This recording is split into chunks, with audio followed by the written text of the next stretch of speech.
are plans to make it much easier for leaseholders to buy the freehold of their home or extend their lease. Today, the Law Commission says leasehold legislation in England and Wales must be simplified. We've been reporting on You and Yours how homeowners in new-build homes felt misled when they bought their home because they didn't understand the leasehold terms. Some have ground rents doubling every 10 years, and banks and mortgage companies are now refusing to lend against them.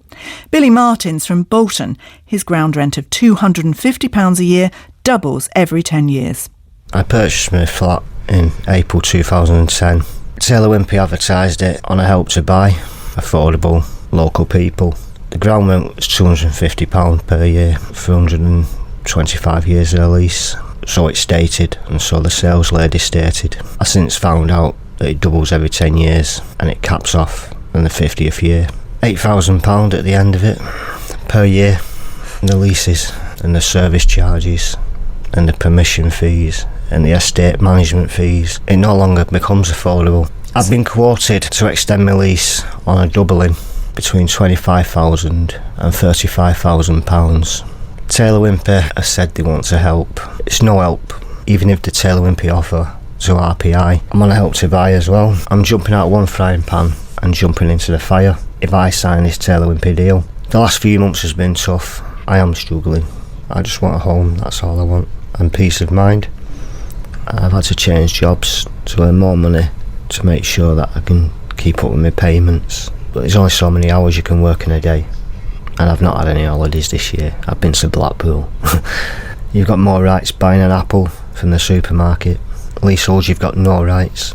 Billy Martin's. Taylor Wimpey told us most of the people with doubling ground rents are being offered the chance to convert to RPI through a voluntary help scheme. They will meet the cost of the conversion and cover customers' legal fees up to an agreed level. Professor Nick Hopkins is from the Law Commission. How could your suggested reforms help people like Billy? Yes, we've published proposals today that will make it easier, quicker and cheaper for people like Billy Martin who own their home on a lease, either to buy their freehold or to extend the lease, but to extend it without then having to pay that ground rent. And as part of that, we are asked by government to set out options that would reduce the amount that people have to pay in order to do so. Thousands of people can't even afford their ground rent at the moment, let alone buy the freehold or extend their lease. So you're going to have to come up with a lot lower figures, aren't you? Is that going to be possible? Well, what we've been asked to do at this stage is to prioritise helping those who can afford to buy out their lease to do so. We have set out options that will potentially make that price much less. How far less it can be is ultimately going to be a political judgment for the government to make. Because part of your brief is ensuring that freeholders, the people making money from these leaseholds, are sufficiently compensated for any losses that these reforms cause. So can you really do that and yet at the same time improve the situation of leaseholders? But the law is very clear on this, that landlords have to be provided with sufficient compensation. And so we have to act within that, because if we ignore that, then our proposals wouldn't be able to be enacted or would be struck down.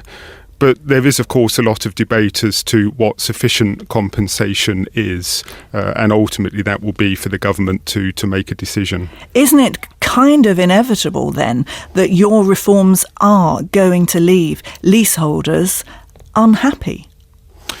Well, what we've been asked to do is provide reforms that will provide a better deal for leaseholders. So our reforms are designed to help leaseholders at the expense of the landlords. So we hope that as far as it's possible for us to do within this work, leaseholders will be pleased with the proposals that we're making. I know you've got various options, but can you explain perhaps one scenario that might improve a leaseholder's situation?